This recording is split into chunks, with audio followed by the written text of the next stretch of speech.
In this video, I'll be revealing the 8 questions that one of my clients answered yes to and then was able to retire immediately with a sense of confidence. Through working with retirees who made successful retirement decisions, I've discovered that these 8 questions, they separate those who retire with certainty from those who keep working out of fear and uncertainty. And that's exactly why I'm making this video today, to show you the exact readiness checklist that gives retirees the confidence to make the retirement decision without second guessing. So let's get right into it. So the question number 1 is, have you calculated your stable income sources? So when it comes to deciding whether you're ready to retire, this is always where I start, because stable income, it is the foundation of every confident retirement plan. So I'm talking about Social Security, pensions, and any annuities that maybe you have. And these are the income streams that you can rely on regardless of whatever the market's doing. When you know exactly how much of your income is stable, you take a lot of the uncertainty out of your financial security. You can see clearly how much of your lifestyle is already covered and how much of it you still need to draw from your savings or from your investments. So for my client, let's call her Pat, this was the first major step. So once we calculated her stable income and we saw how it covered her essentials, it gave her a solid foundation to build confidence as we worked from there through the rest of the checklist. So question number 2 is, do you know your essential monthly expenses in retirement? So that next question that we looked at with Pat, it was all about her expenses, because knowing exactly what it costs to live each month is one of the most important parts of retirement planning. So I'm talking about the essentials: housing, utilities, groceries, healthcare, insurance.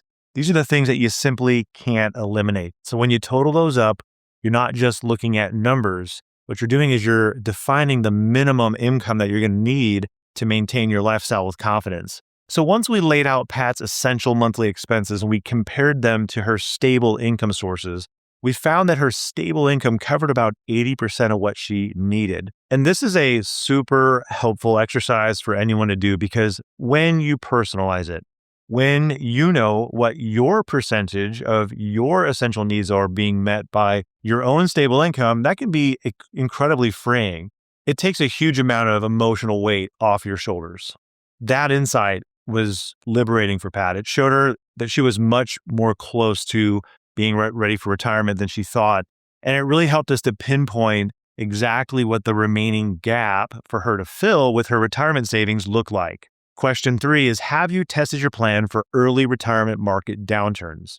Now, this next one is a big one, and it's something that a lot of people think they understand because it gets talked about all over the internet: the early years of retirement. You've probably heard how important those first few years are when it comes to market performance. And it's true. The sequence of returns, so basically the order in which you experience the market ups and downs, it can have a major impact on your long-term success, especially if you are withdrawing more heavily from your portfolio in those early years. And many of our clients do, because they'd prefer to spend a little bit more earlier on rather than pushing out all of their wealth to the end of life. So with Pat, we ran some stress tests to see how her plan would hold up if the market had a rough start right after she retired. So by simulating some of those early downturns and drawdowns and what could happen, she could see whether her withdrawals would still be sustainable over time. This kind of testing gives you clarity. It replaces the what if the market crashes anxiety with real data and confidence that your plan can handle a few bumps along the way. Question number 4, is your healthcare and long-term care coverage fully planned? So after we looked at Pat's income and expenses, and we also tested how her plan would hold up during those early market years, the next big piece that we needed to tackle was healthcare. Because let's be honest, this is one of the biggest uncertainties that retirees face. And it's one that gets more expensive as the time goes on and the longer that we live. So I'm talking about everything from Medicare premiums and supplemental plans to long-term care coverage, that custodial care. So with Pat, we talked about 3 different methods to cover an extended custodial care need, which, by the way, insurance is not the only option. So she was able to kind of see which one best fit her situation.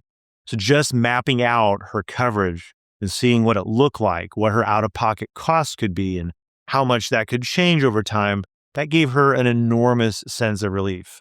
Because when you have a plan for healthcare and long-term care, you're removing one of the biggest sources of anxiety that people find around retirement. And it's not just about being prepared financially, it's about being prepared emotionally too.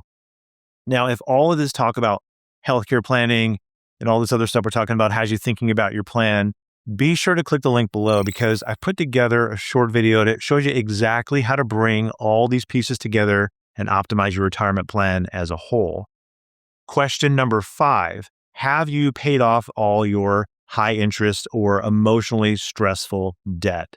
So next, Pat and I looked at her debt, and this is one that's often overlooked, but it makes a huge difference. The high interest debt, because it doesn't just drain your finances, it also drains your peace of mind. So every monthly payment that you make toward credit cards, loans, or anything else is money that could be supporting your retirement lifestyle instead. So we talked about the emotional side of debt, because even if the math technically works, carrying balances in your retirement that can create stress and really keep you from actually enjoying your retirement. So for Pat, eliminating a few of those lingering debts really freed up some cash flow for her each month. And maybe more importantly, it also gave her a sense of relief. And when that weight lifted, it made every other part of her retirement plan feel a lot lighter and more doable. Question number 6, do you have your cash reserves prepared? So this next one might not sound exciting, but it's one of the most practical steps that you can take, having your cash reserves ready. So think of it as your personal shock absorber in retirement. An emergency fund protects you from those unexpected expenses without forcing you to increase your withdrawals at the wrong time. So it could be a medical bill, a car repair, or even a home issue that just pops up out of nowhere. So we also want to set aside some cash specifically for things like prescriptions or other healthcare costs, because having that money ready for that, especially in a pinch, it really gives you a sense of peace of mind. And it's not just about the emergencies, right? Planning ahead for those known big ticket items like a home remodel or some major travel that you have, it really helps to keep those costs from throwing off your investment strategy. Because once you commit to a path with how you're going to withdraw your money, you kind of want it to be pretty predictable and steady. For Pat, having those reserves mapped out made a huge difference. She told us that she liked having the breathing room, no more anxiety about what might come up next month or next year. And I would also add that how much cash you have, it's somewhat personal because yes, you want to have 3 to 6 months emergency, but above that, it can feel very individualized, especially if you're used to seeing a number in your bank account.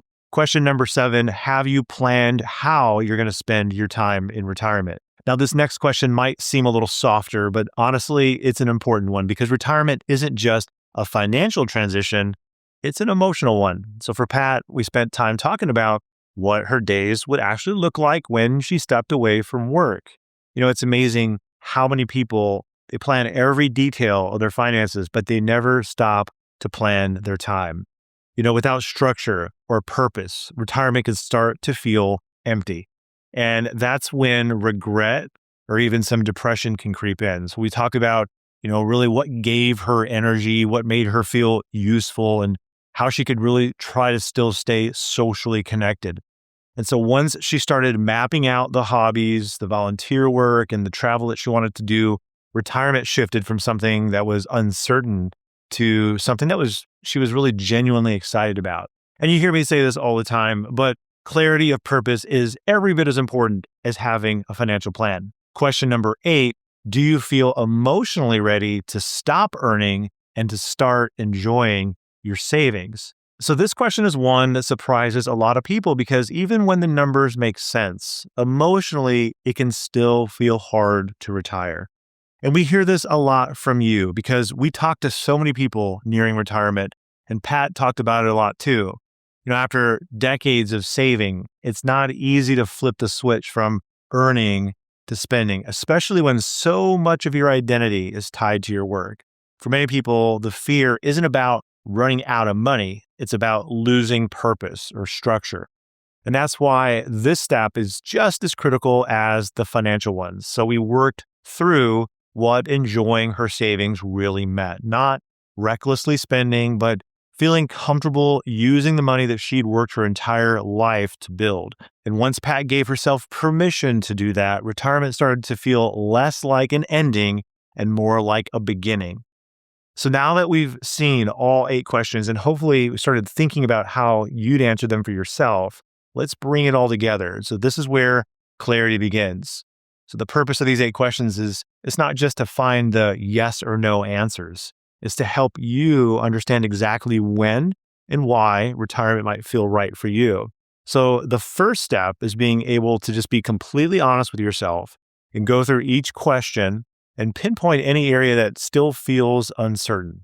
Those no or not sure answers, they're not failures. They're just simply guideposts that show you a little bit more that you need some more planning or some preparation might be needed before you take the leap.